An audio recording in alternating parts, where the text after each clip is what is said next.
Shave her head. Let this little girl learn she's nothing here."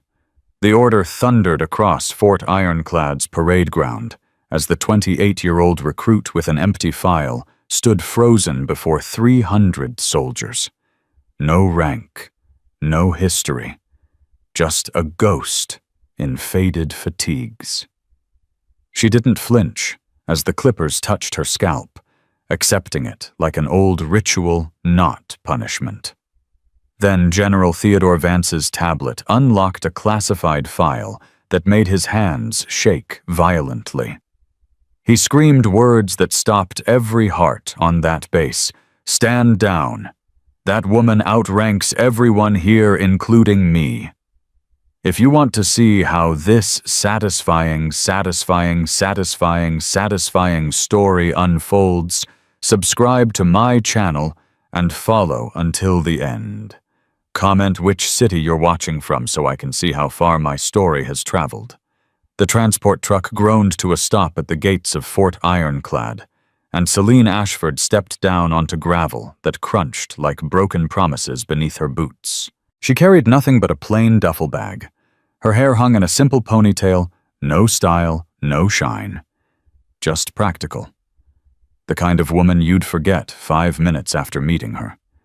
That was exactly what she wanted. A guard at the checkpoint squinted at her papers, then laughed. "Another one for the grinder," he said to his partner. "Give her 3 days." Celine didn't respond. She walked through the gates with her shoulders relaxed, her breathing steady, her eyes scanning everything and revealing nothing. Fort Ironclad had a reputation. They called it the career graveyard, the place where the military sent soldiers they wanted to break. Some people said it was a training facility. People who'd been there knew better. It was a machine designed to crush human beings. And Celine Ashford had just walked straight into its teeth. The intake office smelled like stale coffee and old sweat. Sergeant Major Drake Hollister sat behind a metal desk, his boots propped up on a stack of files he'd never read. He was a big man, thick through the shoulders, with hands that had broken more than a few recruits over the years. He liked breaking people. Women, especially. When Celine stepped through the door, he didn't bother to sit up. "Name," he said, not looking at her. "Ashford, Celine." He flipped open her file. 1 page. Just her name and transfer orders. Nothing else. Hollister's eyebrows rose. Then he laughed a harsh bark that bounced off the concrete walls. "Well, well," he said, finally looking at her. "Look what the wind blew in. You got a file thinner than toilet paper, sweetheart. No commendations, no prior postings, no nothing." He slammed the folder shut and pointed at her. "You know what that tells me? That tells me you're nobody. A ghost. A waste of government resources." Celine stood at attention, her face completely blank. "I'm here to train Sergeant Major." Hollister stood up slowly, his chair scraping against the floor. He walked around the desk until he was close enough that she could smell the tobacco on his breath. "Train," he laughed again. "Sweetheart, you're here to fail, and I'm going to enjoy every minute of it." He grabbed her file and threw it at her chest. "Barracks C. Last bunk. Try not to cry yourself to sleep on the first night." The barracks was exactly what she expected. Rows of metal bunks recruits scattered around in various states of readiness. They looked up when she walked in, and the whispers started immediately. "Fresh meat. Look at that hair. She thinks this is a beauty pageant. $20 says she's gone by Friday." Celine found her assigned bunk in the corner.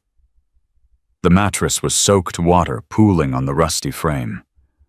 Her locker door hung off its hinges, twisted like someone had taken a crowbar to it. A bucket still rolled on the floor nearby.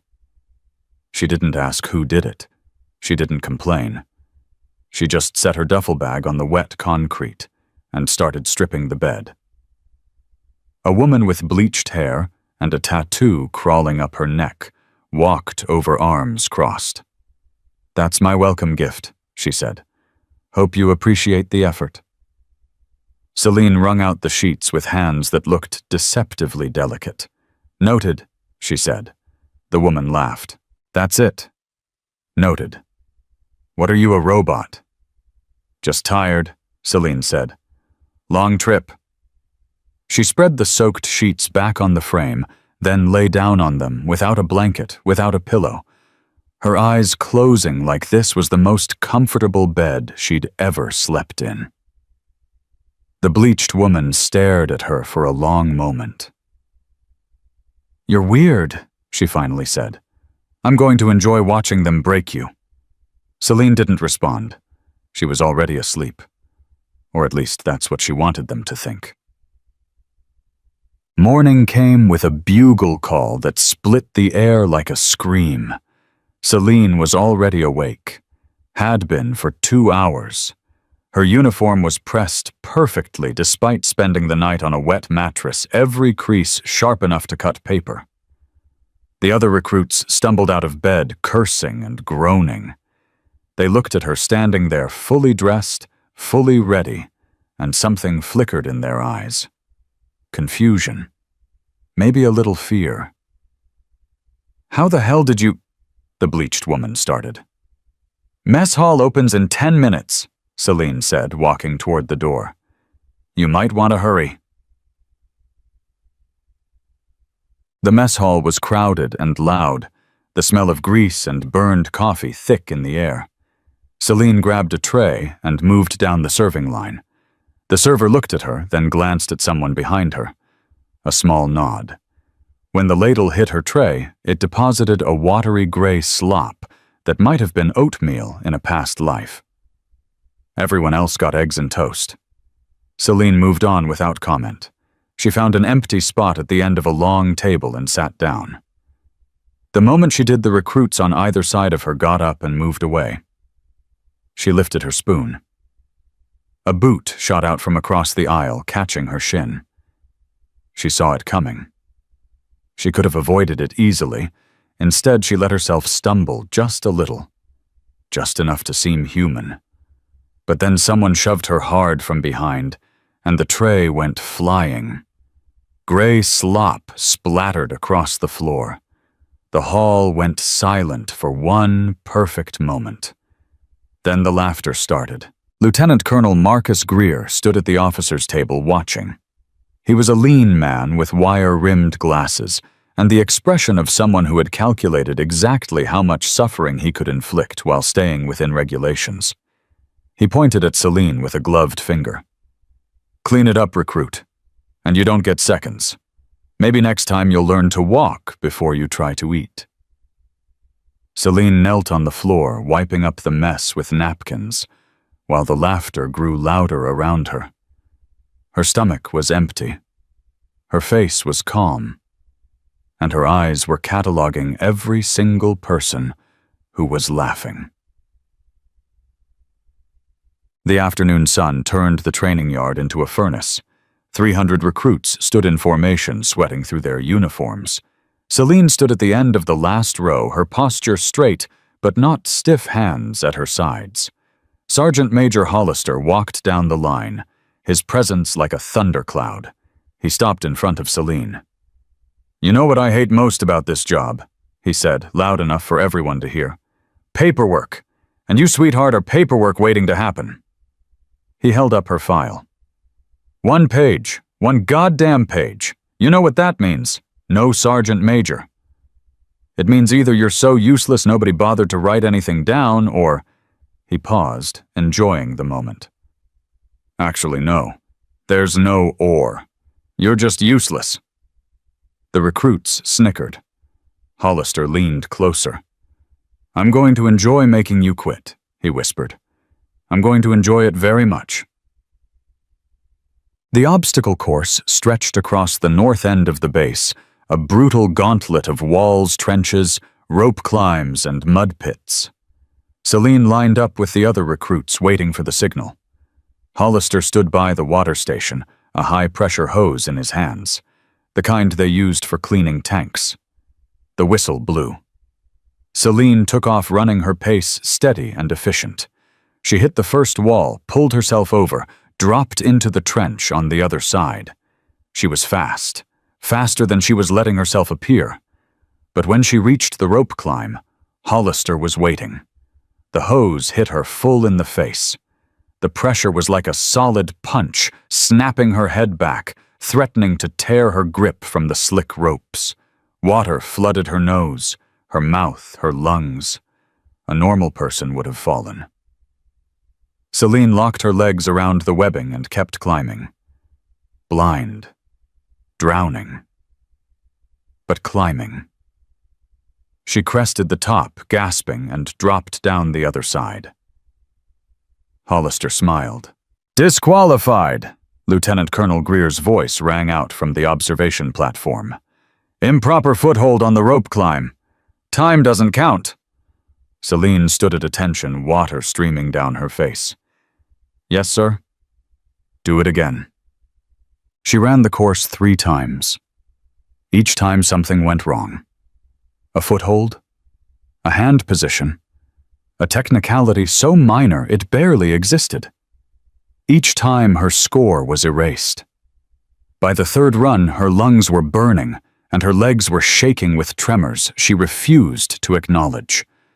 She crossed the finish line, and her knees buckled. For one moment, she was on all fours in the dirt. Then she stood up, slowly, painfully, but completely upright. Greer made a note on his clipboard. "Marginal," he said. "Barely adequate." Hollister laughed. "Told you," he said to the recruits who were watching. "This is what happens when they send us charity cases. She'll be gone by week's end." Celine wiped the mud from her face and walked back to the barracks. Her hands weren't shaking. Her eyes were clear. And somewhere deep inside her, a clock was ticking. Gear inspection came next. The recruits stood at attention beside their equipment, everything laid out in precise military order. Greer walked down the line, checking each station with his clipboard. When he reached Celine, he didn't even look at her gear. He just kicked her pack over. Everything she owned scattered into the dust. "Defective arrangement," he said. "Implies a defective soldier." He picked up her field radio, an old heavy model compared to the newer tech everyone else carried. "Outdated equipment," he said. Then he dropped it. The casing cracked against the concrete. "Defective equipment," he said, making a note.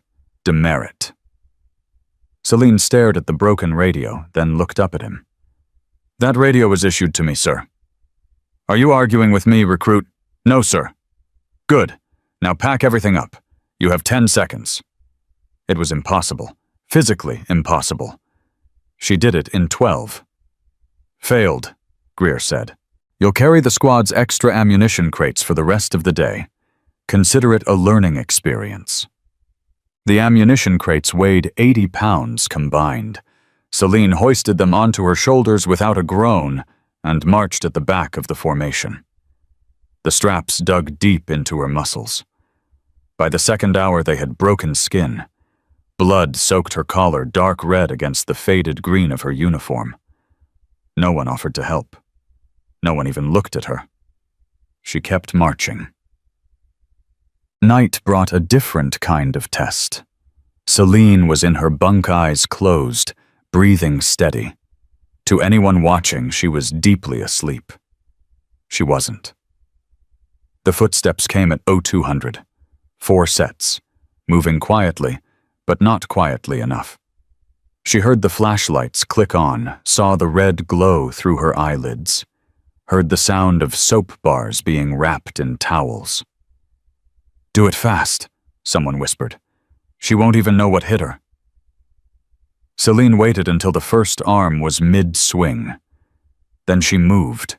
Her hand shot out and caught the lead attacker's wrist, her fingers finding the nerve cluster with practiced precision. She applied pressure just enough, and he dropped to his knees with a choked gasp. The soap-wrapped towel clattered to the floor. Celine sat up slowly. The other 3 attackers froze their flashlights, wavering.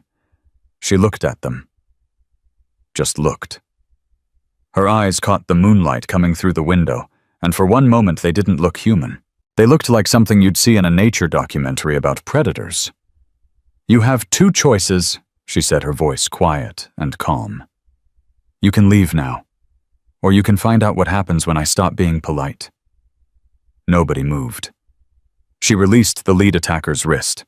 He scrambled backward, nursing his arm, his face white with shock. "Go," Celine said. They went. She lay back down and closed her eyes. Sleep came easily. It always did. Tomorrow would be worse. The letter arrived with the morning mail call. Hollister stood at the center of the yard, sorting through envelopes with theatrical slowness. "Miller package from Mommy, Johnson. Your girlfriend still remembers you exist." He paused at one envelope. Well, he said, holding it up. "Looks like somebody out there actually cares about our little ghost." He walked toward Celine, waving the envelope. "What is this, a love letter? A plea to come home? Maybe a note from Daddy saying he's proud of you?" Celine's jaw tightened almost imperceptibly. "Let me guess," Hollister continued. "This is from someone who still thinks you're worth something." He produced a lighter. "Too bad they're wrong." He lit the corner of the envelope. The paper caught immediately orange flames licking up toward the address. Celine watched the fire consume the letter that contained the last words of a fallen squadmate. The letter she had been carrying from base to base for 3 years, waiting for a permanent posting where she could finally read it in peace. She watched it burn, and she didn't move, didn't cry, didn't beg. When the ashes fell to the dirt, she stepped on them, burying the memory to protect it from their mockery. Hollister looked disappointed. "Huh," he said. "Thought for sure that would do it." He walked away, already looking for his next target. Celine stood perfectly still, the ashes beneath her boot. Something had shifted in her eyes. Something cold. Something patient. Something that was keeping very careful count.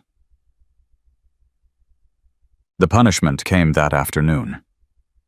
"Recruit Ashford failed to salute with proper crispness this morning," Greer announced to the formation. "Therefore, the entire platoon will run 10 miles in full gear." The hatred was immediate. "Are you kidding me?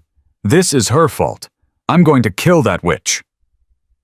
They ran, 10 miles under the blazing sun, full packs on their backs.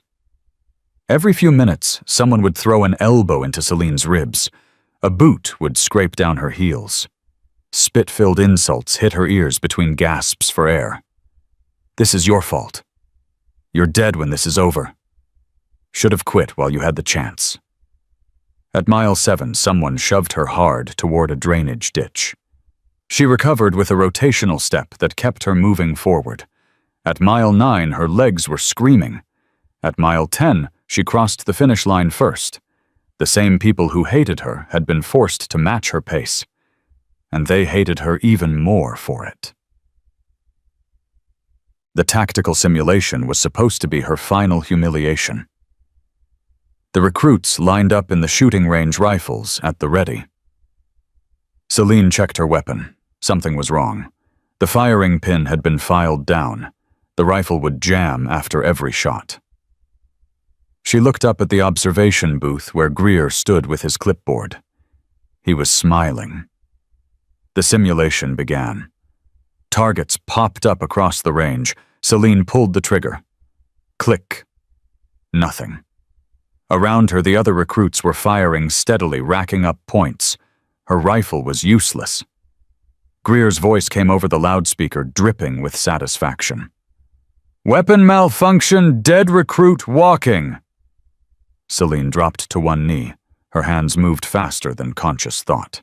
In 4 seconds, she had stripped the bolt assembly, cleared the jam, and reassembled the weapon. She started firing. 1 shot. Manual cycle. 1 shot. Manual cycle.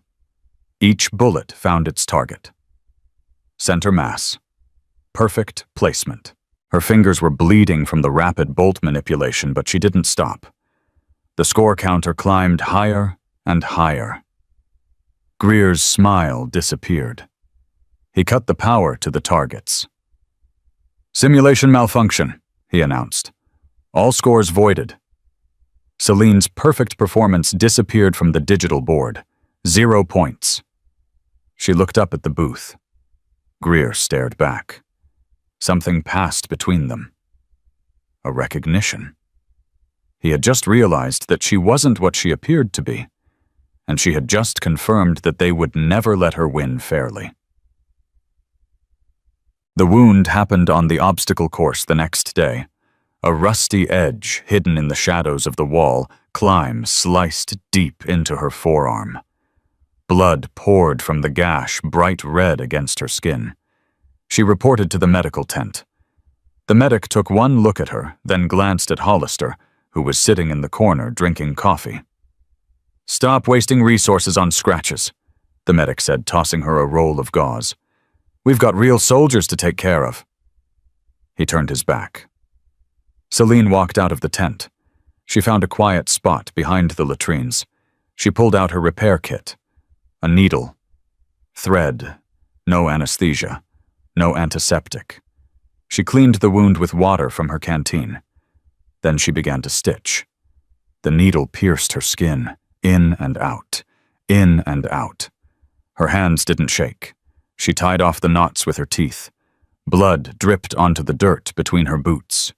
When she was done, she rolled her sleeve down over the fresh stitches and walked back to formation. Nobody noticed she had been gone.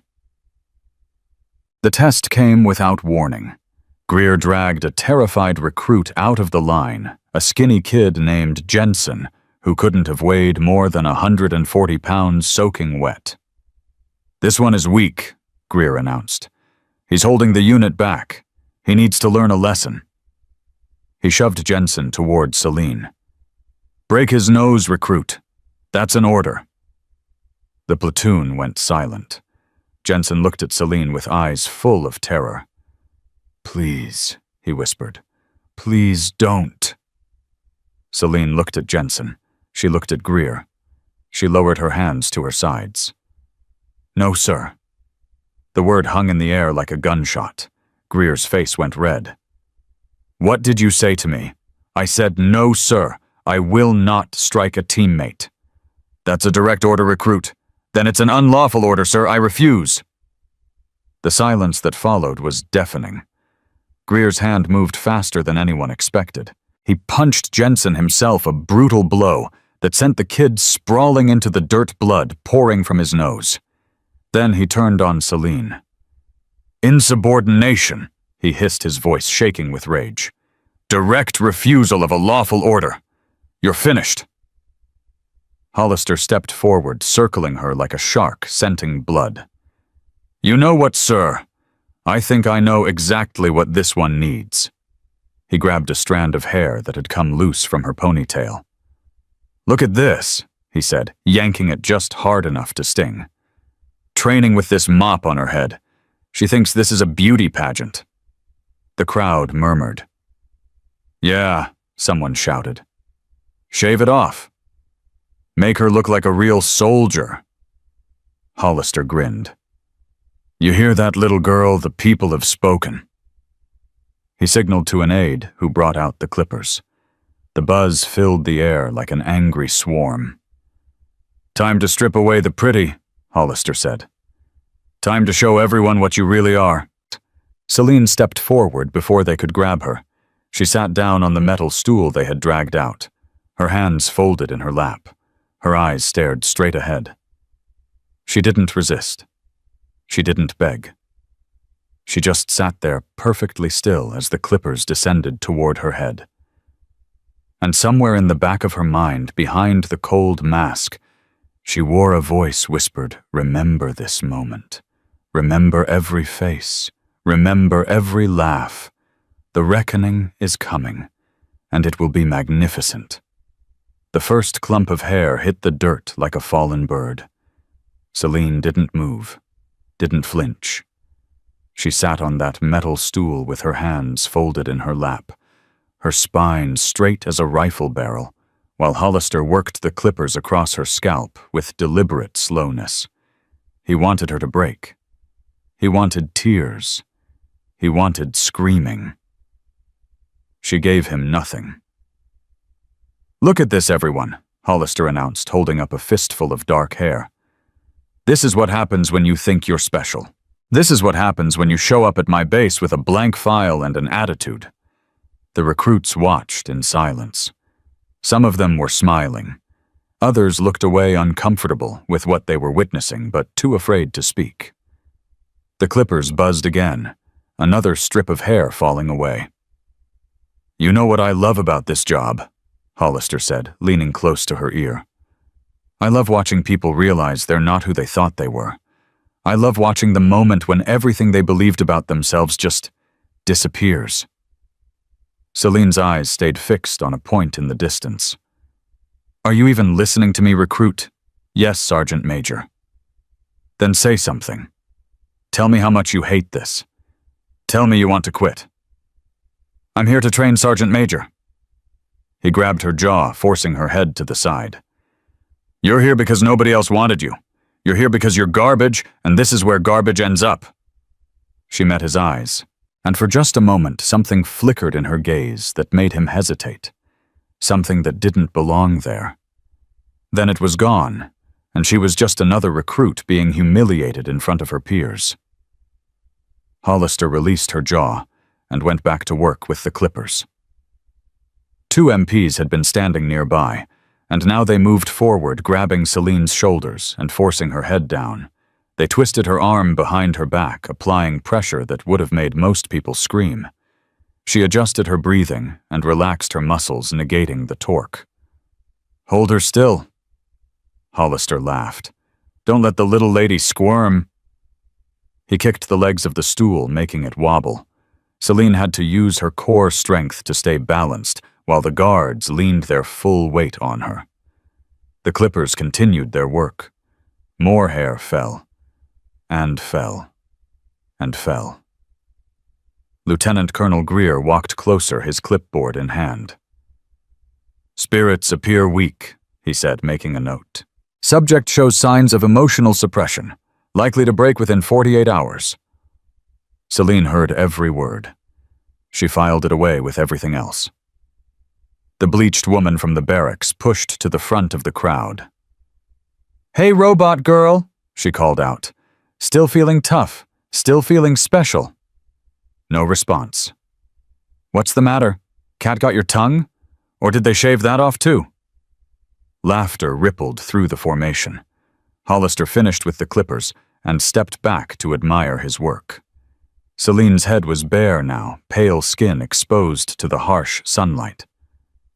"Stand up," he ordered. She stood. He shoved a small mirror at her. "Take a look, nobody. See what you really are." Celine glanced at the mirror. Her reflection stared back at her, a stranger with a shaved head and empty eyes. She handed the mirror back. "Done?" she asked. Hollister's face twisted. He had expected something. Anything. Tears, rage, despair. He got nothing. "Not quite," he said, and gestured to Greer. The lieutenant colonel smiled.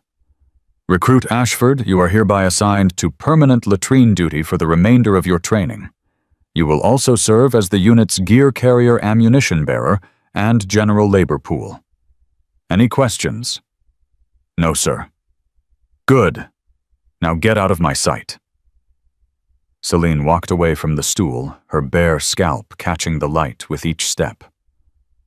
Behind her, someone spat on the ground. She kept walking. The sky had been darkening for the past hour, and now the first drops of rain began to fall. Cold rain. The kind that cuts through clothing and sinks into bones. Within minutes, it was a downpour. The recruits scattered, running for cover. The officers donned their waterproof ponchos. Celine stood in the middle of the parade ground, alone. The rain hit her exposed scalp like thousands of tiny needles, the cold shocking her system. Water streamed down her face, mixing with the loose hair still clinging to her shoulders, forming a grim paste that dripped onto her uniform. Hollister watched from under an overhang, a cigarette dangling from his lips. "Look at that," he said to Greer. "Standing there like a drowned rat. Give it an hour. She'll be begging to quit." Greer nodded. "I've seen this before. The strong, silent types always break the hardest. When they finally crack, they shatter completely." They watched her for 5 minutes, 10 minutes, 15. She didn't move. The rain continued to pour, the temperature dropping with each passing moment. Her uniform was soaked through, clinging to her body. Her lips had taken on a bluish tinge, but she stood there like a statue, like a monument, like something that had been standing in that exact spot for 1,000 years and would stand there for 1,000 more. Greer's smile faltered. "She's stubborn," he said. "I'll give her that." Hollister threw his cigarette into the mud. "Stubborn breaks just like everything else. You just have to know where to apply the pressure." The rain didn't let up for another hour. When it finally slowed to a drizzle, Celine was still standing there. Her body was shaking, now tiny tremors she couldn't fully control, but her eyes were clear, and she was still on her feet. Hollister walked out to her, his boots splashing through the puddles. "You think this proves something?" he asked. "You think standing in the rain makes you tough? No Sergeant Major. Then what was the point?" She looked at him, really looked at him for the first time since she'd arrived. "The rain washes things away," she said quietly. "Dirt, blood, the things that don't matter. And what's left?" She didn't answer, but something in her expression made Hollister take a step back. Just one step, just for a moment. Then he caught himself, and his face hardened again. "Get to the latrines," he snarled. "You've got toilets to scrub." She walked past him without another word, and Hollister stood in the drizzle, watching her go with a feeling in his gut that he couldn't quite name. Something was wrong. Something about this recruit didn't add up. He shook off the feeling and headed back to the officers' quarters. It was probably nothing. The latrines were exactly as disgusting as they'd always been. Rows of toilets that hadn't been properly cleaned in weeks. The smell thick enough to taste. Celine got to work. She scrubbed in silence, her movements efficient and thorough. The work was humiliating, degrading, designed to break her spirit. She treated it like any other mission. After an hour, footsteps echoed behind her. She didn't turn around. "Hey, bald head," the bleached woman, 3 others with her. "We decided we're not done with you yet." Celine continued scrubbing. "Are you deaf? I said we're not done with you." "I heard you." "Then turn around and face me like a soldier." Celine stood slowly, the scrub brush still in her hand. The 4 women spread out, blocking the exit. "You think you're better than us," the bleached woman said. "You think because you don't cry and you don't complain that makes you special. But it doesn't. It just makes you a freak." "I never said I was better than anyone." "You don't have to say it. It's in everything you do, the way you walk, the way you look at us, like we're beneath you." Celine's grip tightened on the brush. "I'm just trying to get through training, same as everyone else." "No, not the same. Everyone else knows their place. Everyone else plays the game. But you—" The woman stepped closer. "You act like the rules don't apply to you." "Maybe they don't." The words came out before Celine could stop them. The bleached woman's eyes widened. "What did you just say?" Celine caught herself. Too much. She had revealed too much. Nothing. I didn't say anything. But it was too late. The first punch came fast, aimed at her face. Celine could have blocked it, could have redirected it, could have ended this confrontation in 3 seconds with 4 women on the floor. Instead, she let it connect. Her head snapped to the side, blood filling her mouth. "That's more like it," the bleached woman said. "Now you look like the rest of us." Another punch. A kick to the ribs. Celine went down, curling into a protective ball. She could have stopped this. She chose not to, not yet. Not until she understood exactly who she was dealing with. So she lay there and took it, cataloging each blow, each face, each voice. The beating lasted 3 minutes. When it was over, the 4 women stood over her, breathing hard. "Welcome to Fort Ironclad, freak," the bleached woman said. "This is just the beginning." They walked out, laughing. Celine lay on the concrete floor, her ribs aching, her face swelling. She waited until their footsteps faded. Then she stood up. Slowly, painfully, but completely upright. She walked to the sink and looked at her reflection. A black eye was forming. Blood trickled from a split lip. Her shaved head was marked with bruises. She smiled. It was a cold smile, a patient smile.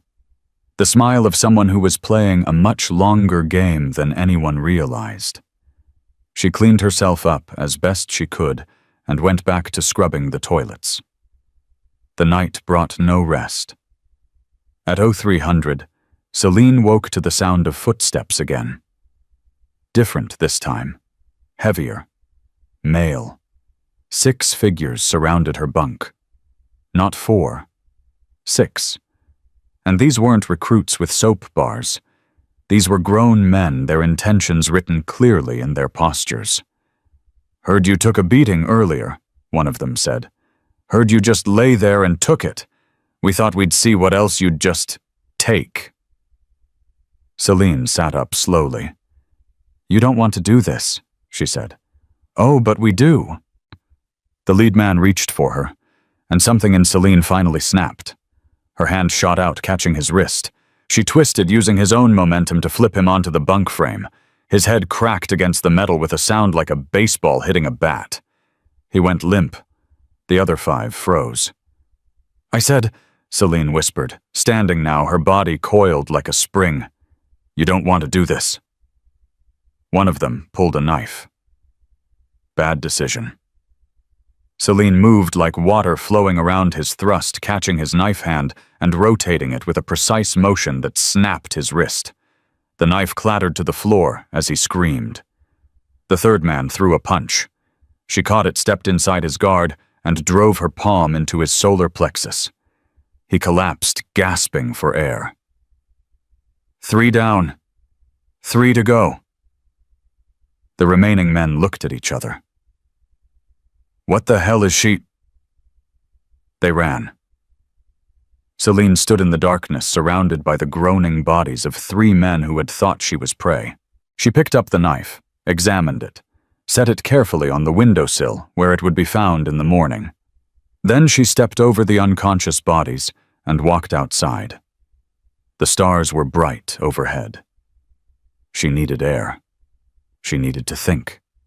She had shown too much. Revealed too much. If word got back to Greer or Hollister about what had just happened, they would start asking questions she couldn't answer. Not yet. The timing had to be perfect. She found a quiet spot behind the motor pool and sat down on an empty crate, her body still humming with adrenaline. 20 years. That's how long she had been doing this. Since she was 8 years old, when a military recruiter had seen something in her that no one else could see. Since the tests and the training and the endless missions that had turned her into something more than human. Something dangerous. Something valuable. Something that the military kept hidden from everyone, even itself.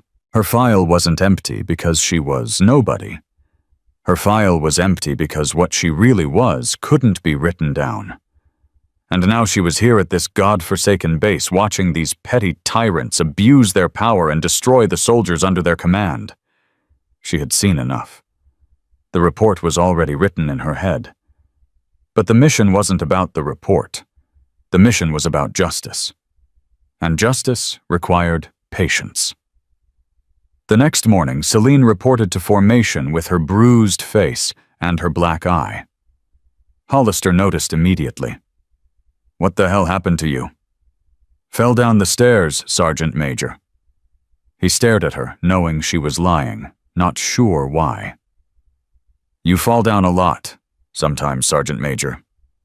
He glanced at Greer, who was watching with interest. "Maybe you should learn to walk better," Hollister finally said, moving on down the line. Behind him, 3 recruits were being carried to the medical tent on stretchers. Word had spread quickly about what had happened in the night. The official story was that they had gotten drunk and beaten each other up. Nobody believed it. But nobody could prove otherwise. And nobody wanted to ask the shaved woman with the empty file what had really happened. The fear had started. Celine could feel it in the way people looked at her now. The way they stepped aside when she walked past. The way conversations stopped when she entered a room. Good. Fear was useful. But it wasn't enough. She needed them to make a mistake, a big mistake, something that would justify everything she was about to do. And she knew exactly how to make it happen. That afternoon, during tactical exercises, Celine performed perfectly. Every shot, every maneuver, every test. She didn't hide her abilities anymore. She let them see glimpses of what she could really do, just enough to confuse them, just enough to make them nervous. Greer watched her score a perfect 50 out of 50 on the rifle range, his face growing paler with each bullseye. "Run that test again," he ordered. She scored perfect again. Again. Perfect again. He grabbed her rifle, examined it for modifications, found nothing. "Who trained you?" he demanded. "Basic training, sir. Same as everyone else." "That's impossible." She shrugged. "I'm a fast learner." Greer's eye twitched.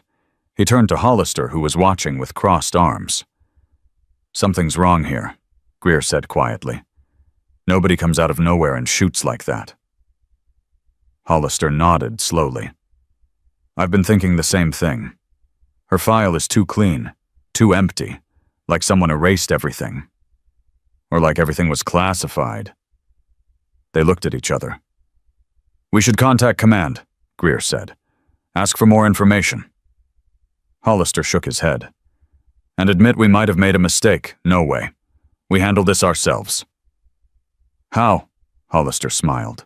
It wasn't a nice smile. "We push harder. We push until she breaks, or until she reveals what she's really hiding. Either way, we win."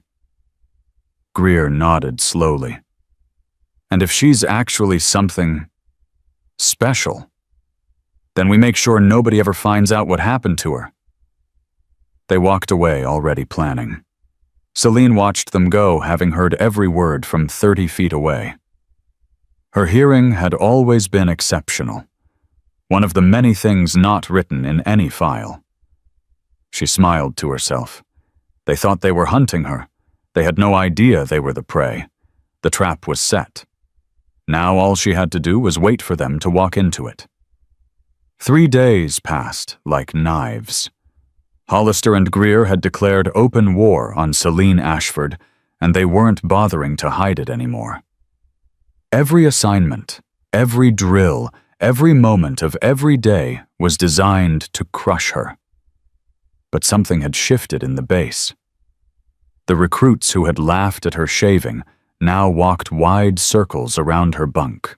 The 3 men from the night attack had been transferred to medical facilities off base, their injuries too severe to explain away.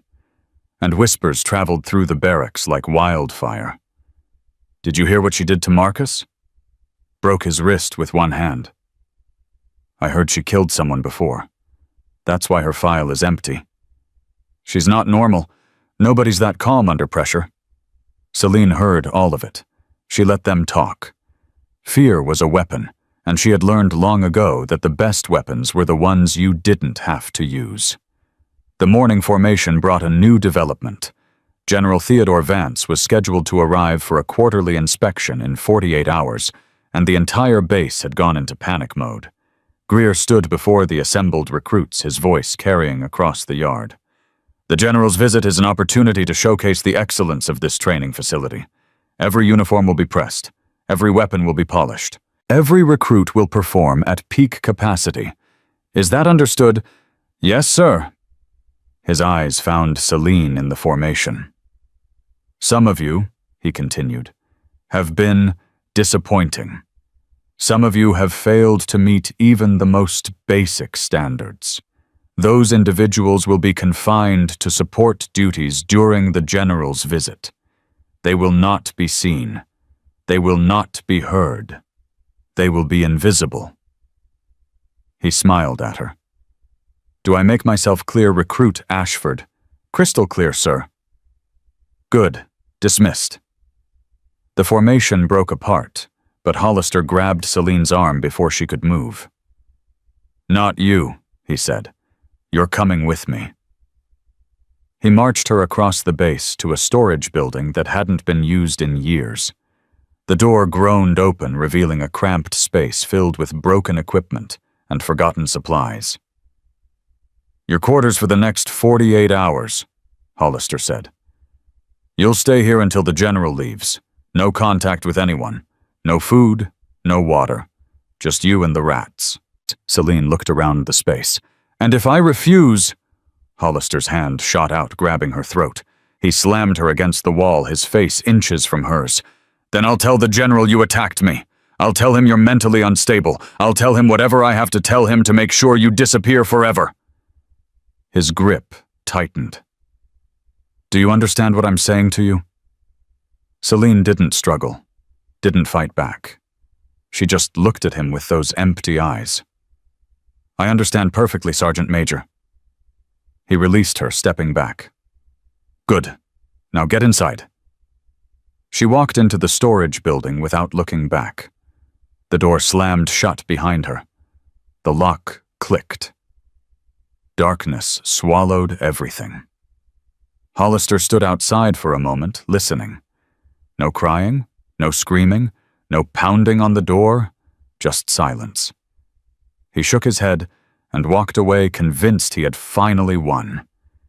He had no idea what he had just done.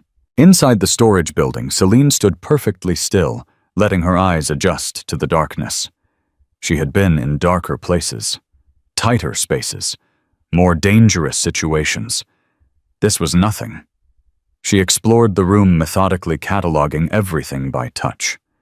Broken chairs, rusted tools, old filing cabinets that hadn't been opened in decades. And there in the corner, exactly where she expected it to be, a ventilation shaft. She had memorized the building schematics 3 days ago. The shaft was small, barely wide enough for her shoulders, but she had trained in spaces half this size. She removed the grate, silently pulled herself up into the ductwork, and began to crawl. 20 minutes later, she emerged in the communications building. Empty, just as she knew it would be at this hour. She moved to the primary terminal, her fingers flying over the keyboard. The encryption was military standard, the kind that would take most hackers weeks to crack. She was through in 4 minutes. The files she needed were buried, deep hidden behind layers of classification that most people didn't even know existed. Personnel records, financial transactions, internal communications. Everything Greer and Hollister had ever done was right there, documented in excruciating detail. She downloaded it all. Then she went deeper. Into the system that tracked her own file. There it was, the blank page that everyone had mocked. But attached to that blank page was a hyperlink that required Omega-7 clearance to access. She clicked it. Her real file opened.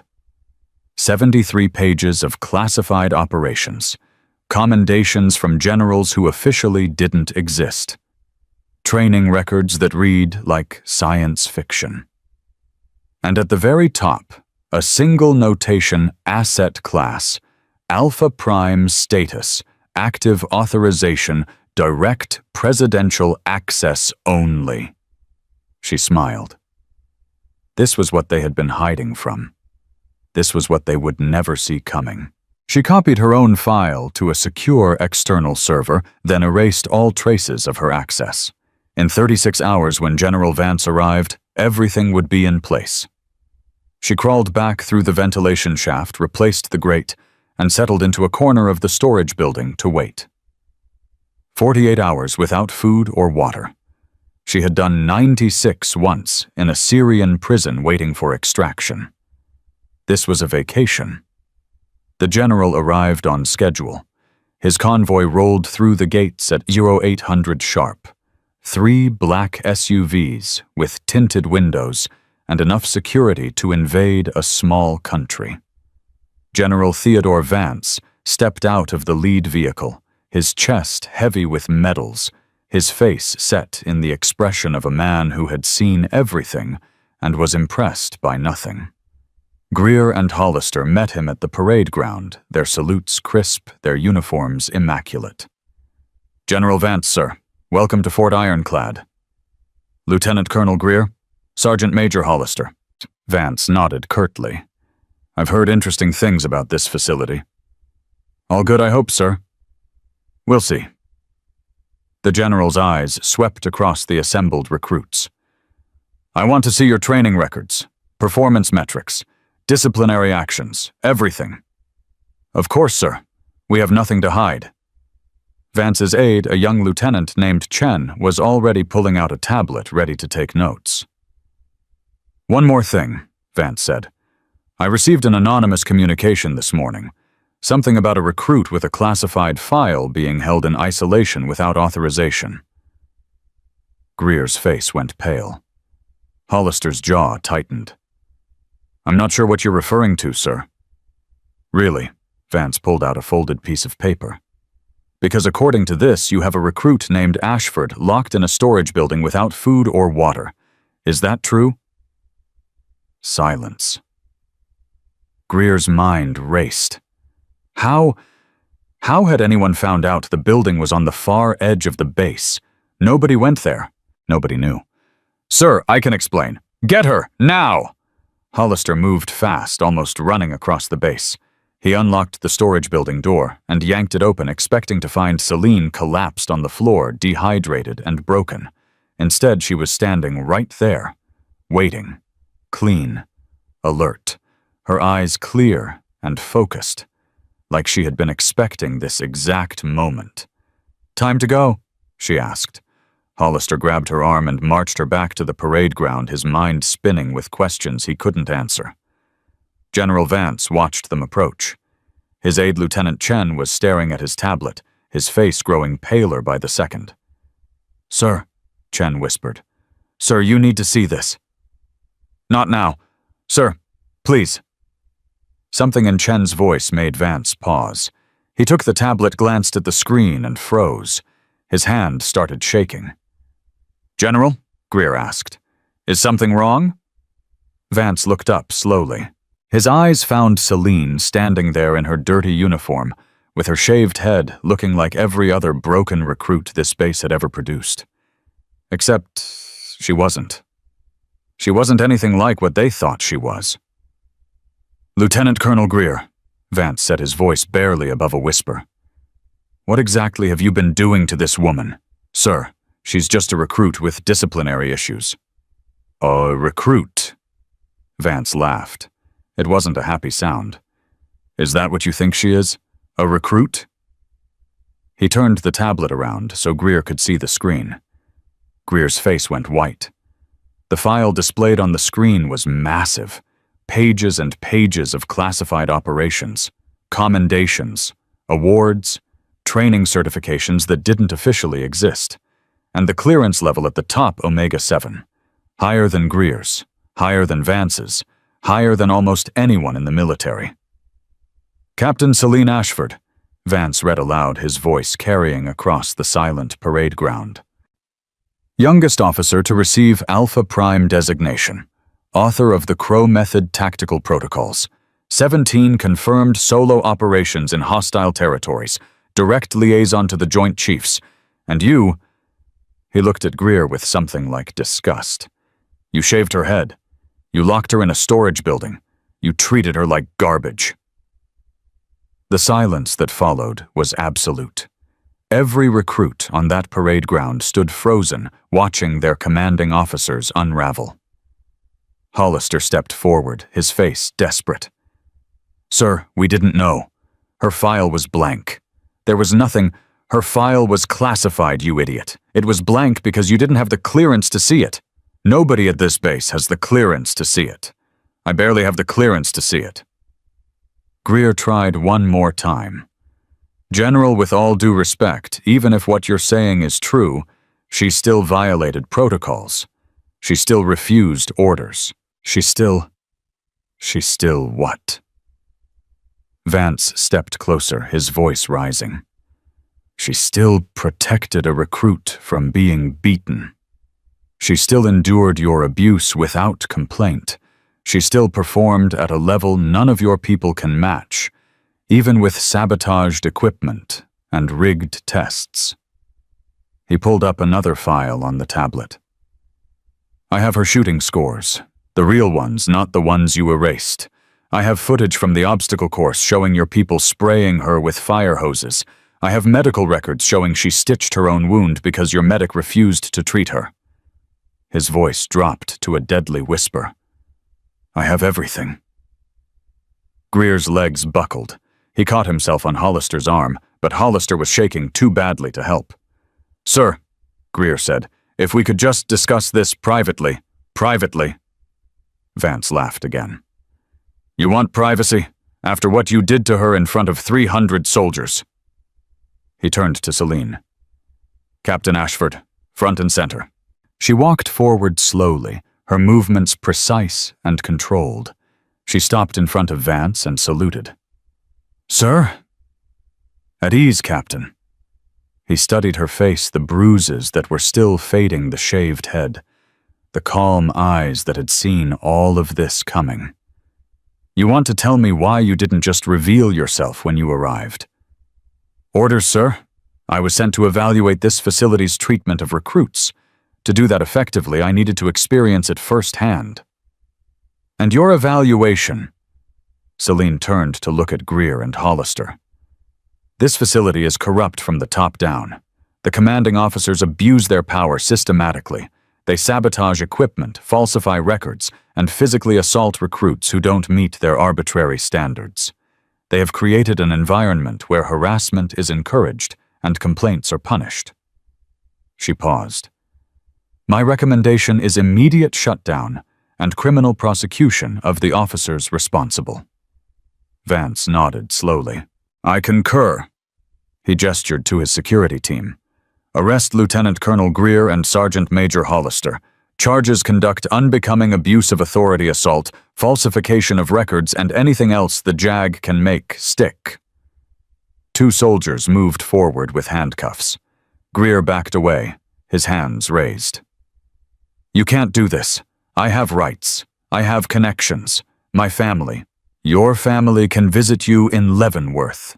The handcuffs clicked shut around his wrists. Hollister didn't resist.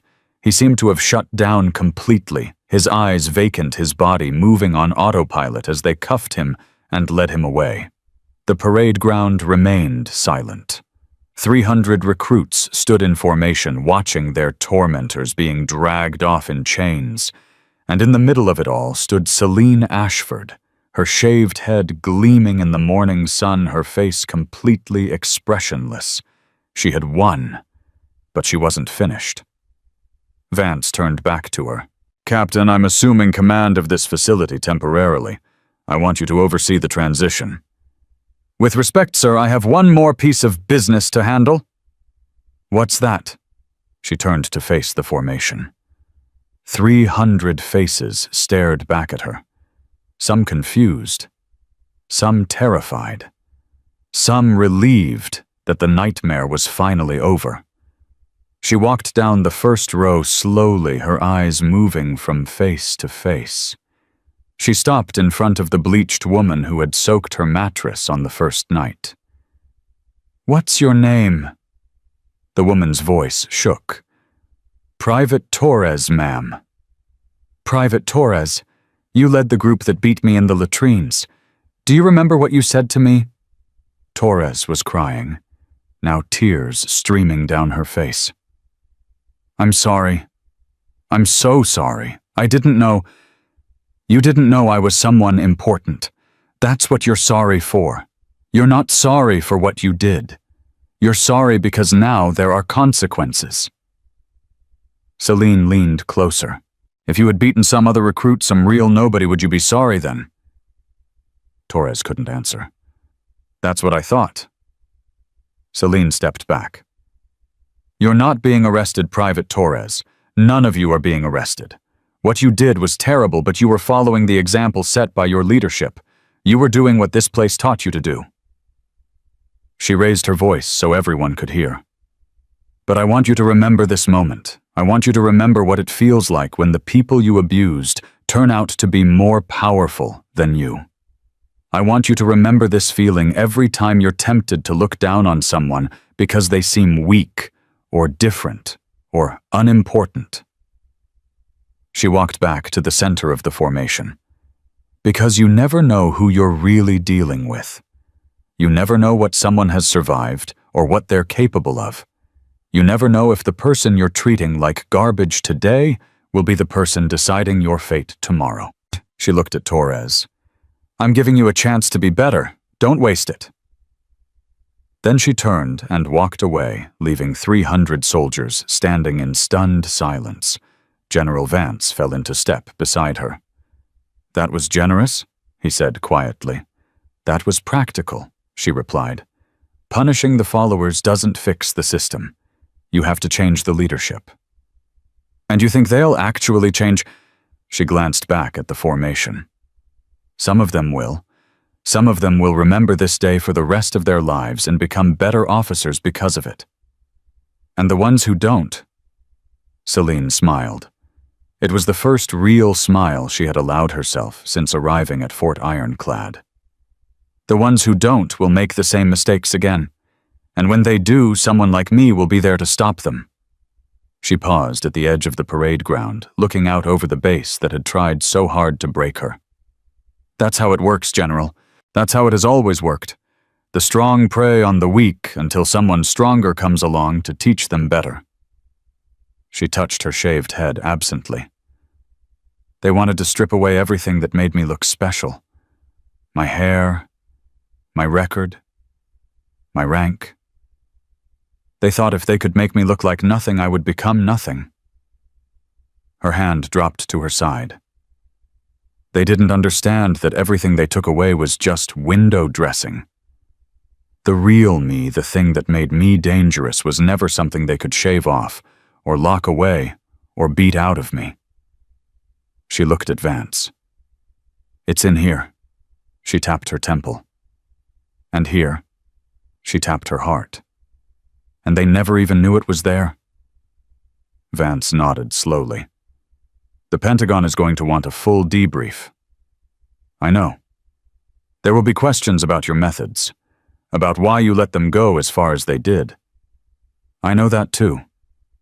You could have stopped this at any time. You could have revealed yourself on day one and none of this would have happened." Celine was quiet for a moment. "If I had revealed myself on day one, Greer and Hollister would have been on their best behavior. They would have hidden their true nature. And 6 months from now, when I was gone and forgotten, they would have gone right back to destroying lives." She shook her head. "I needed them to show me who they really were. I needed evidence that couldn't be explained away or covered up. I needed them to hang themselves with their own rope. And they did. They always do. People like that can't help themselves. Give them enough time and enough rope, and they'll tie the noose every time." Vance's aide approached with a satellite phone. "Sir Washington on line 1.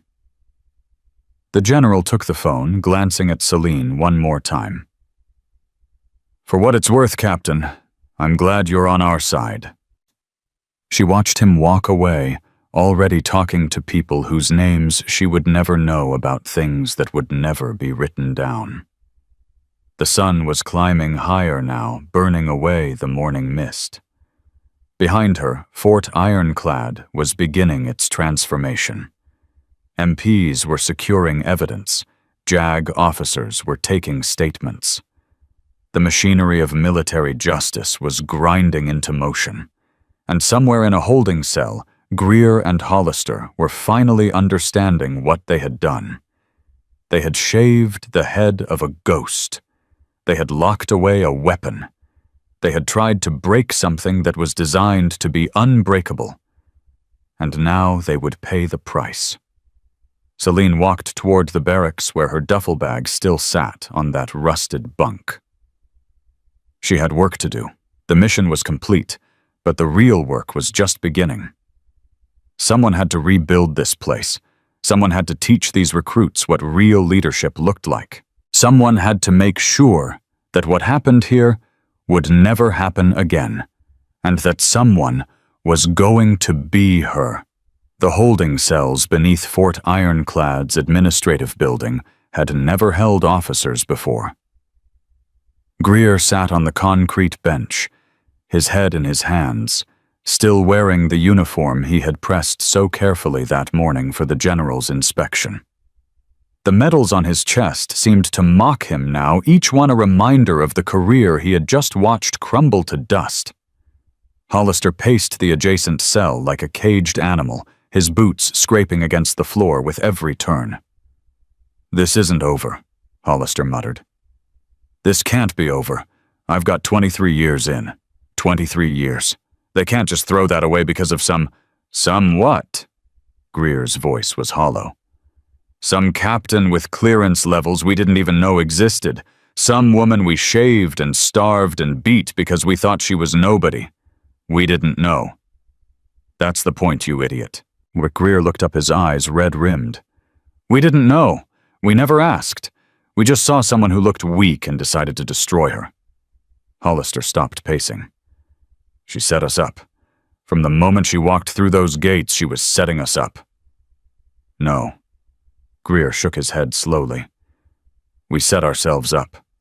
She just gave us the rope." A door clanged open somewhere down the corridor. Footsteps approached. Both men straightened instinctively as Celine Ashford appeared outside their cells, still in her dirty recruit uniform, her shaved head catching the harsh fluorescent light. She carried 2 manila folders. "Gentlemen," she said quietly, "I thought you deserved to know exactly what's happening." Hollister lunged at the bars. "You did this. You destroyed everything. I gave you every opportunity to treat me like a human being." Her voice didn't rise. "Every single day you had a choice. You chose wrong, every time." She opened the first folder. "Lieutenant Colonel Marcus Greer. The JAG is filing charges for 17 separate counts of conduct, unbecoming 12 counts of assault, 8 counts of falsifying official records, and 3 counts of conspiracy to obstruct a federal investigation." Greer's face went gray. "The financial audit is also complete. Interesting reading. Over the past 6 years, you've diverted approximately $400,000 from the training budget into personal accounts. Did you really think no one would notice? That money was for operational expenses. It was for your beach house in Florida. We have the deed. Your wife's signature is on it." Greer's mouth opened and closed, but no sound came out. Celine turned to Hollister. "Sergeant Major Drake Hollister.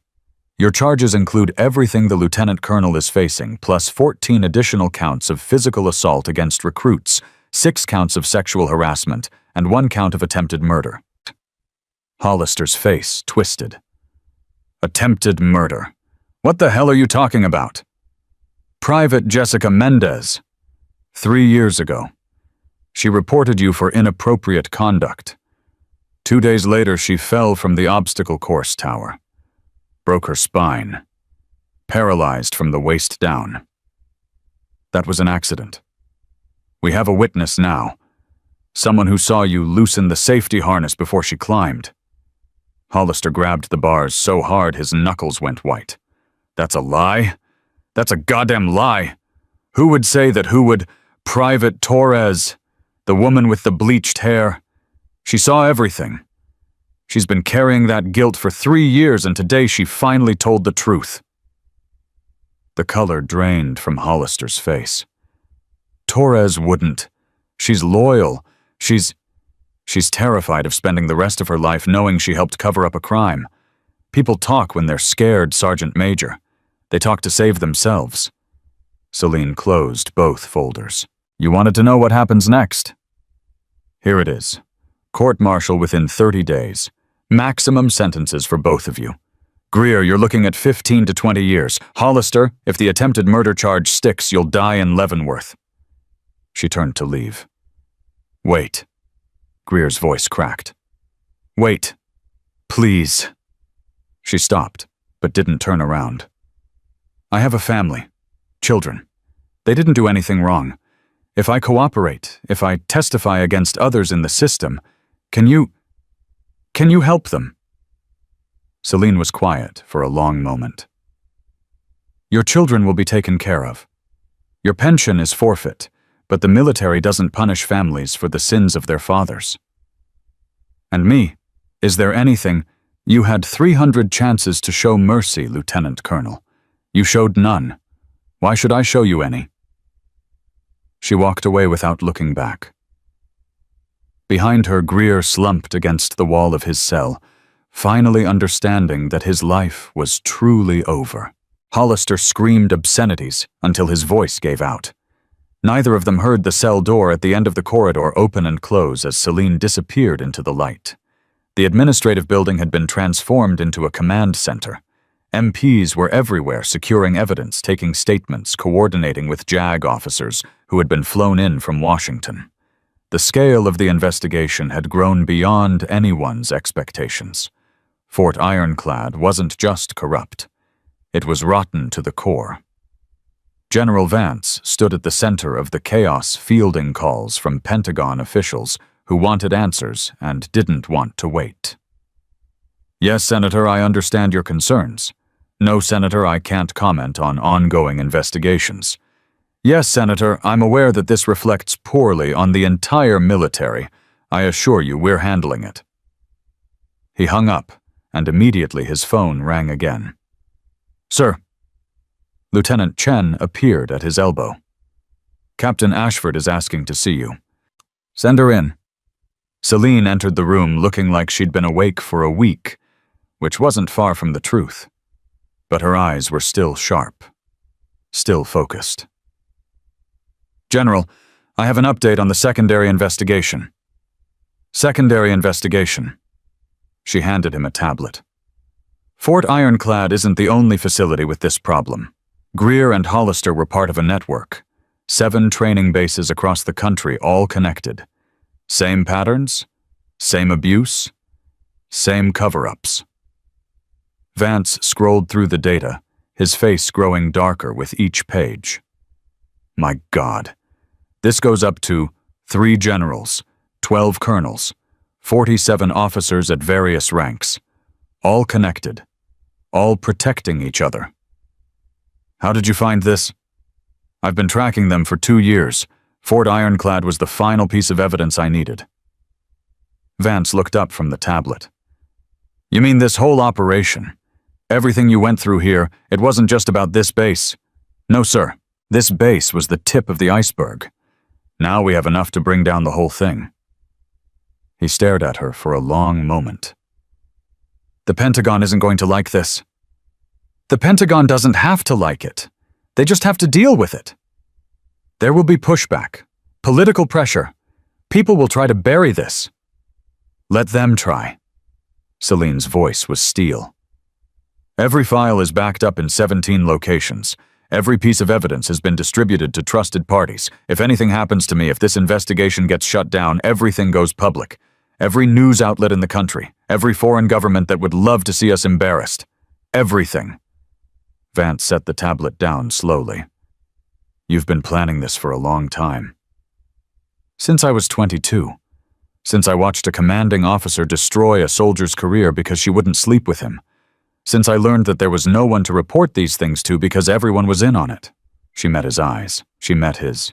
I became the person who could stop it, whatever that required, however long it took. And now we finish it. The news broke 3 hours later. Every major network interrupted their programming to report the story. Military corruption scandal reaches highest levels. Training base abuse uncovered by undercover officer. Pentagon launches massive internal investigation. Celine watched the coverage from a corner of the command center, her face expressionless. Lieutenant Chen approached her hesitantly. "Ma'am, there are reporters at the gate, dozens of them. They're asking for you by name." "Tell them no comment." "Ma'am, with respect, this could be your moment. You could tell your story. The whole country would. The story isn't about me." She turned to face him. "The moment this becomes about one person, it loses its power. This is about a system that failed, a system that needs to be rebuilt. If I become the hero of this story, then people will think the problem is solved when I disappear. But you deserve recognition. After everything you went through. I went through what thousands of other soldiers have gone through. The only difference is that I had the power to fight back. Most of them don't." She looked back at the screens where her photograph had appeared next to the headline. "Make sure the focus stays on the victims, on the soldiers who were destroyed by this system, on the ones who didn't survive. That's the story that matters." Chen nodded slowly. "Yes, ma'am." He walked away, and Celine stood alone in the midst of the chaos, watching the world finally pay attention to what she had spent years trying to expose. It wasn't enough. It would never be enough. But it was a start. The first of the recruits came to her that evening.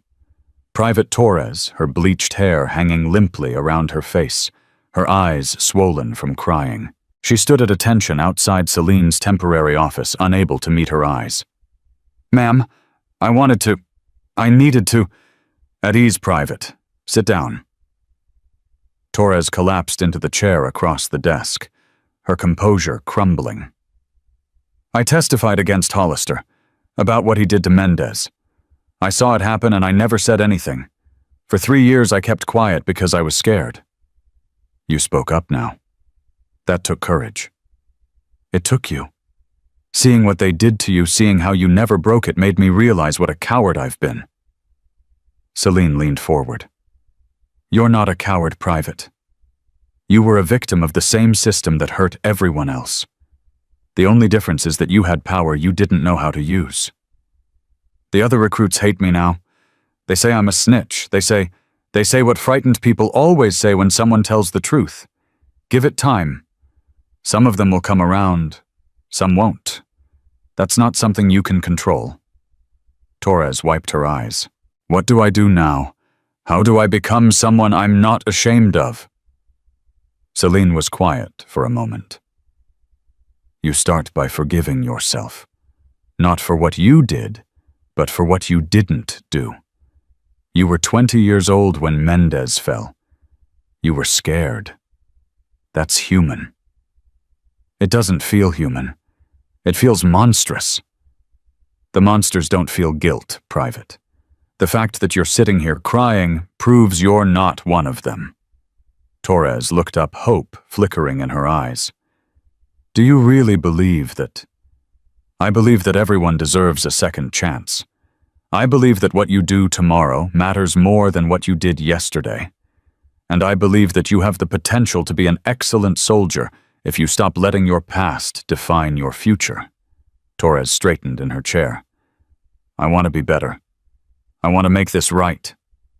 "Then do it. Not for me, not for Mendez. For yourself. Because you deserve to live a life you're proud of." Torres stood and saluted. "Thank you, ma'am, for everything." She walked out, her shoulders a little straighter than when she came in. Celine watched her go, wondering if she had just witnessed the beginning of a real change. The parade ground was empty when Celine walked through it that night, her footsteps echoing off the silent buildings.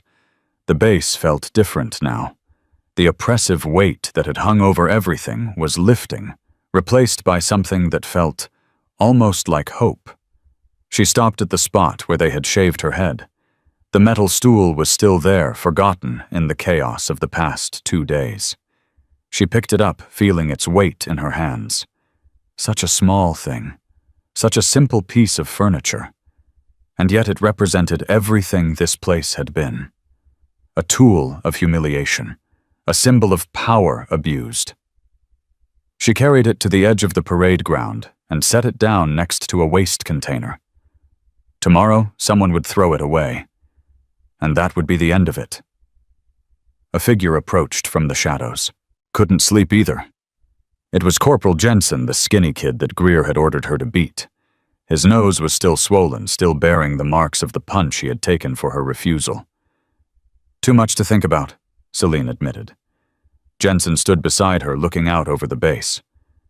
I never thanked you for what you did, for not hitting me when they ordered you to. You don't need to thank me for basic decency. Basic decency. He laughed bitterly. Ma'am, I've been at 3 different training bases. I've never seen basic decency. I've seen people follow orders no matter how wrong they were.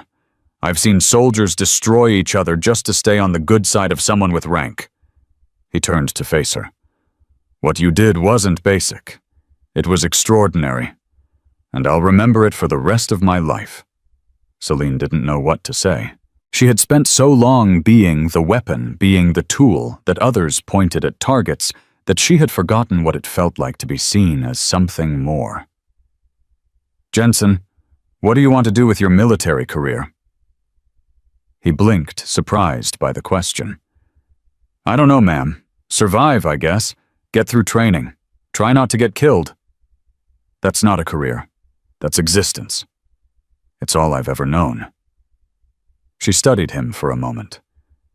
You protected the other recruits during the worst of it. I saw you.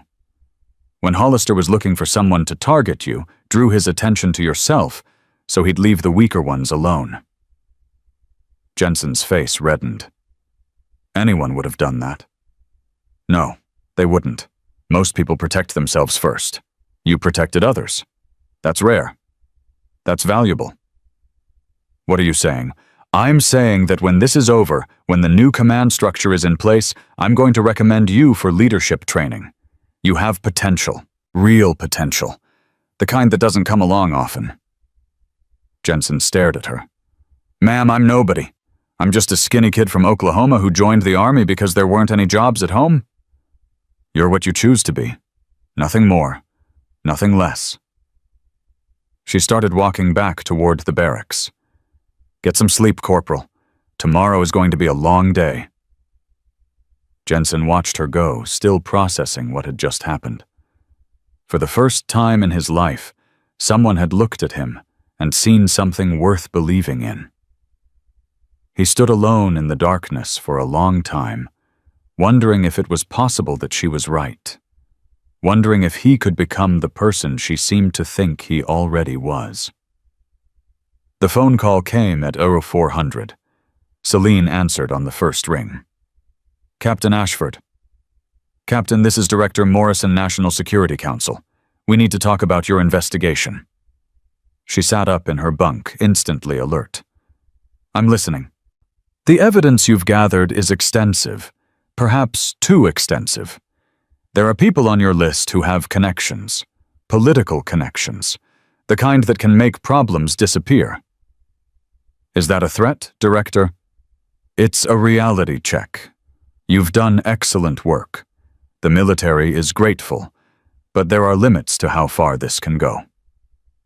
The limits are wherever the corruption ends, not before. Silence on the line. Captain, I'm trying to help you. If you push this too far, you'll make enemies you can't defeat. People who don't play by the rules you're accustomed to. I don't play by rules, Director. I play to win. This isn't a game. No, it's not. It's the lives of thousands of soldiers who deserve better than what they've been given. It's the careers of good officers who were destroyed because they wouldn't participate in corruption. It's justice. And justice isn't negotiable. Another long pause. You're making a mistake, Captain. Then it's my mistake to make. She hung up. Her hands were shaking. Not from fear, from anger. They thought they could intimidate her. They thought she would back down if they applied enough pressure. They didn't know her at all. She pulled out her tablet and began composing a message.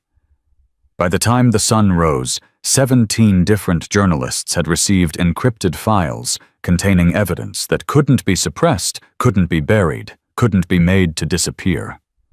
The war wasn't over.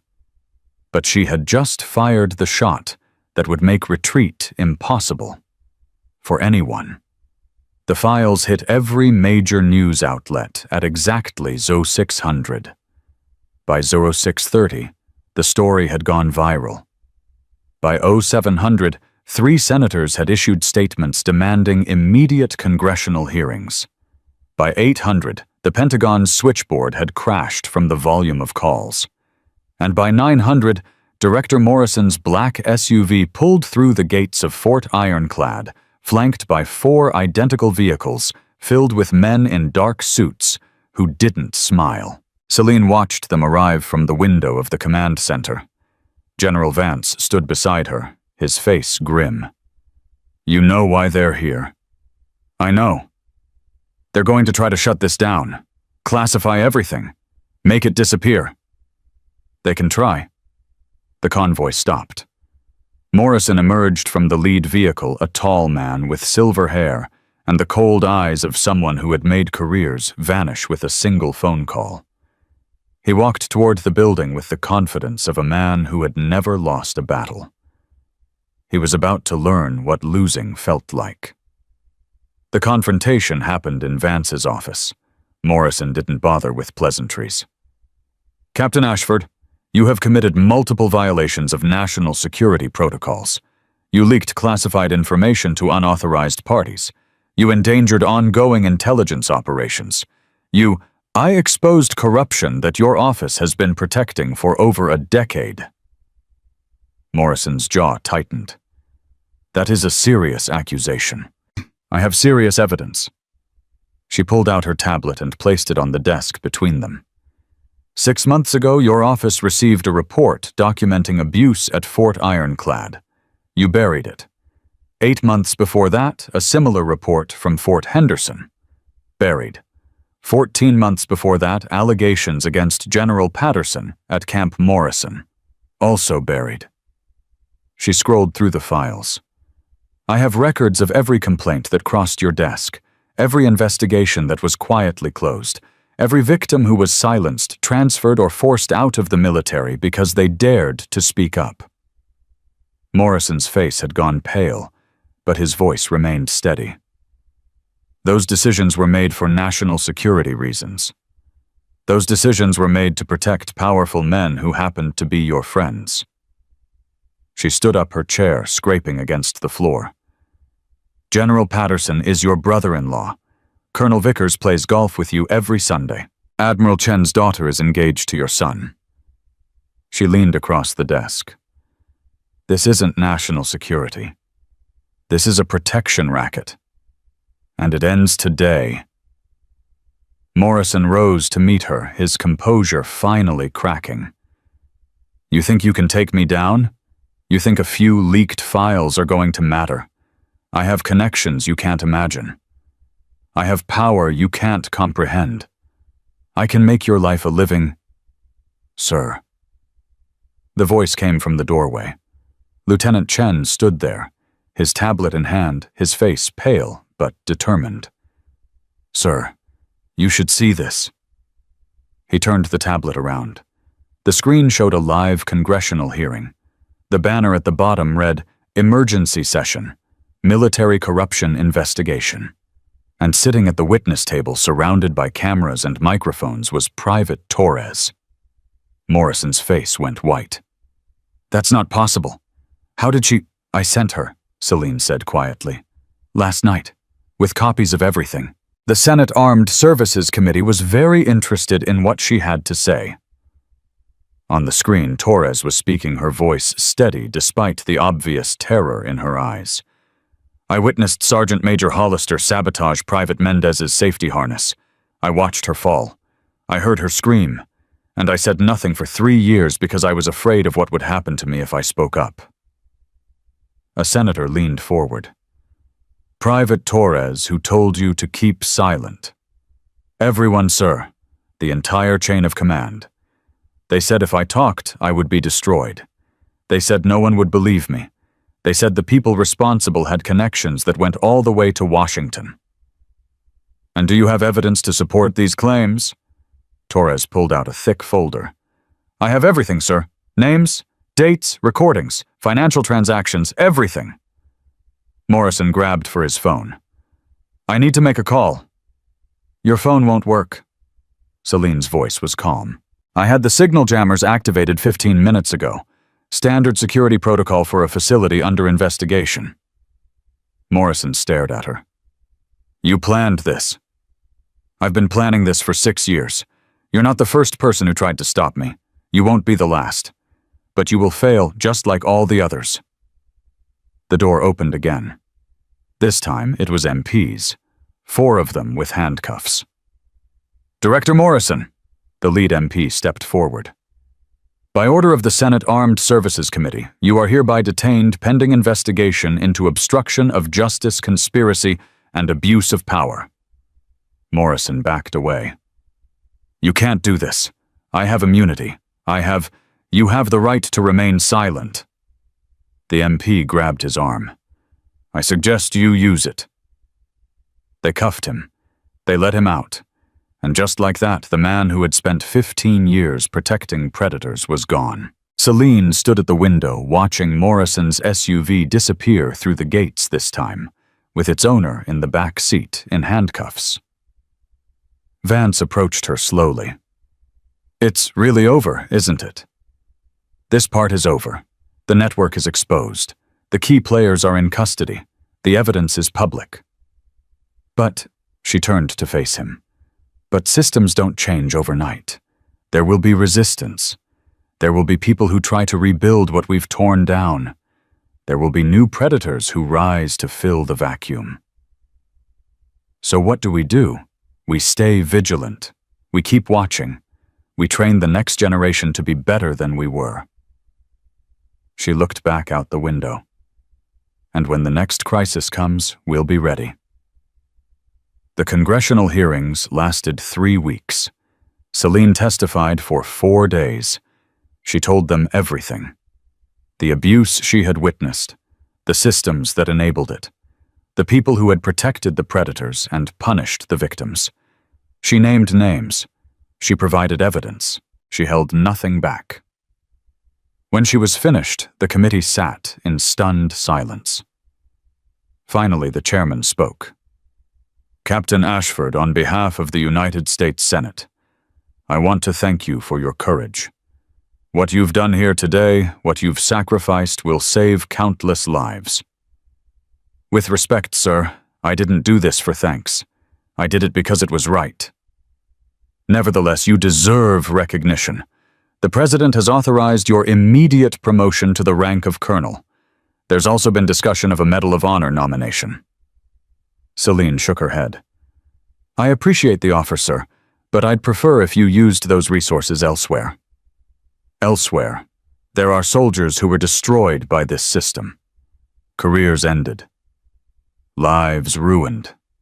Families broken. They deserve compensation. They deserve to have their records cleared. They deserve to know that their country finally believes them. The chairman nodded slowly. That can be arranged. There's one more thing. Name it. Fort Ironclad. I want to rebuild it. Not as a dumping ground for soldiers the military wants to forget, but as a model for what training facilities should be. A place where leadership is taught by example. Where abuse is never tolerated. Where every soldier, regardless of rank or background, is treated with dignity. The chairman glanced at his colleagues. That's a significant undertaking. Yes, sir. It is. You're willing to take it on after everything you've been through. Celine thought about the storage building where she had been locked away, the clippers that had taken her hair, the rain that had soaked her to the bone while everyone else stayed dry. She thought about Torres finally telling the truth after 3 years of silence. She thought about Jensen standing taller because someone had believed in him. Yes, sir, I am. The chairman smiled for the first time since the hearings began. Then it's yours, Colonel Ashford. Make us proud. 6 months later, Fort Ironclad reopened. The old sign had been replaced. The barracks had been renovated. The training facilities had been modernized. But the biggest changes weren't visible. Celine stood at the gates watching the first class of new recruits arrive. They looked nervous, uncertain the same way every recruit looked on their first day. But there was something else in their eyes, too. Hope. They had heard the stories.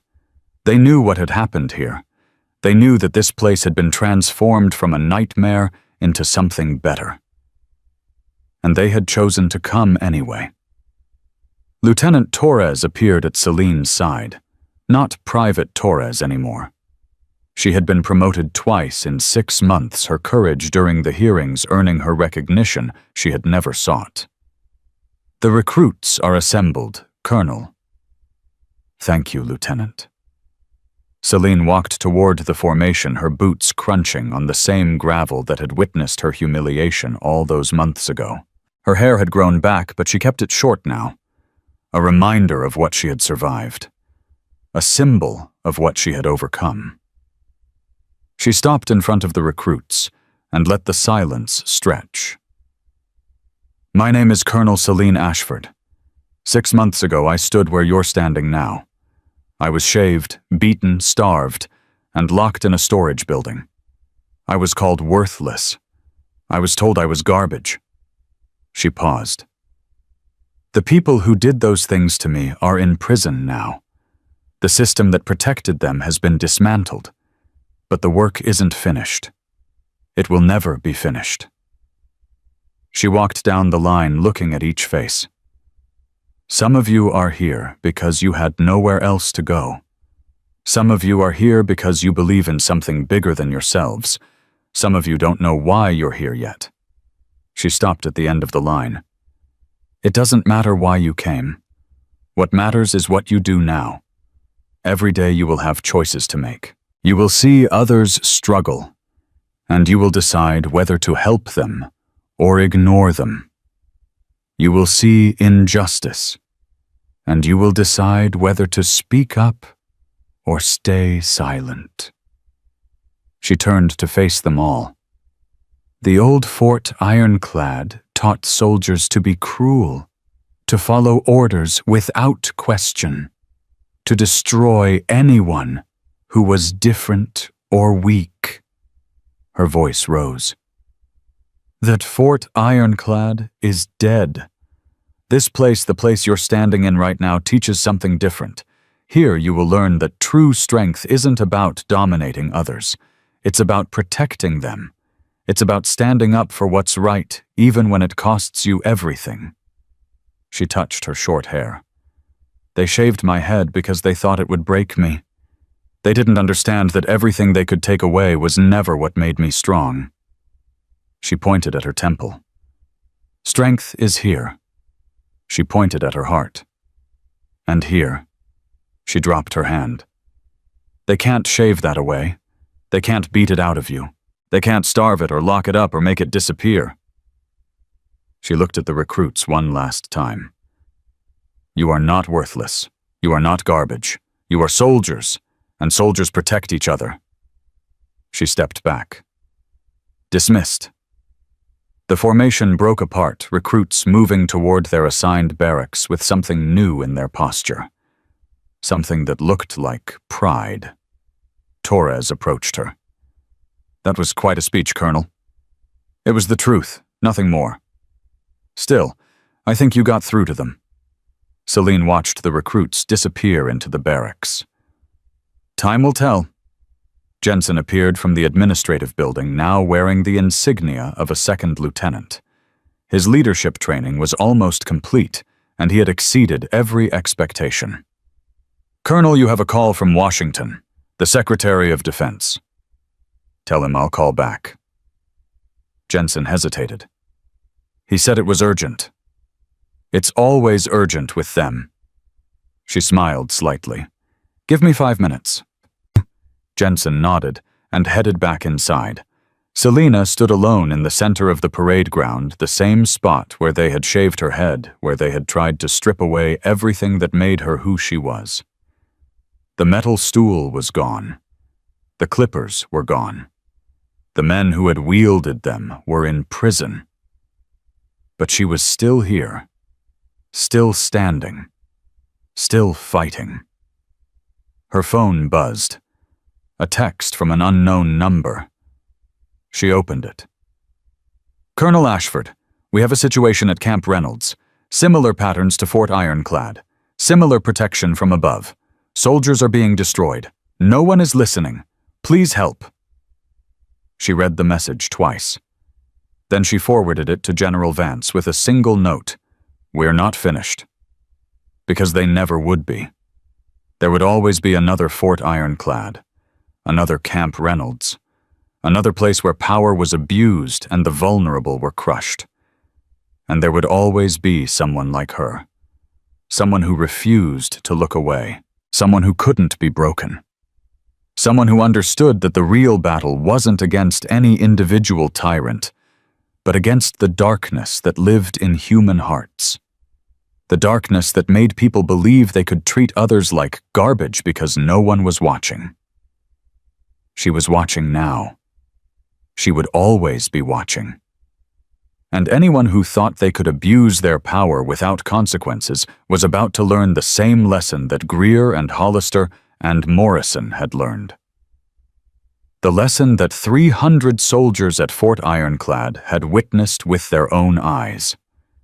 The lesson that would echo through the military for generations to come.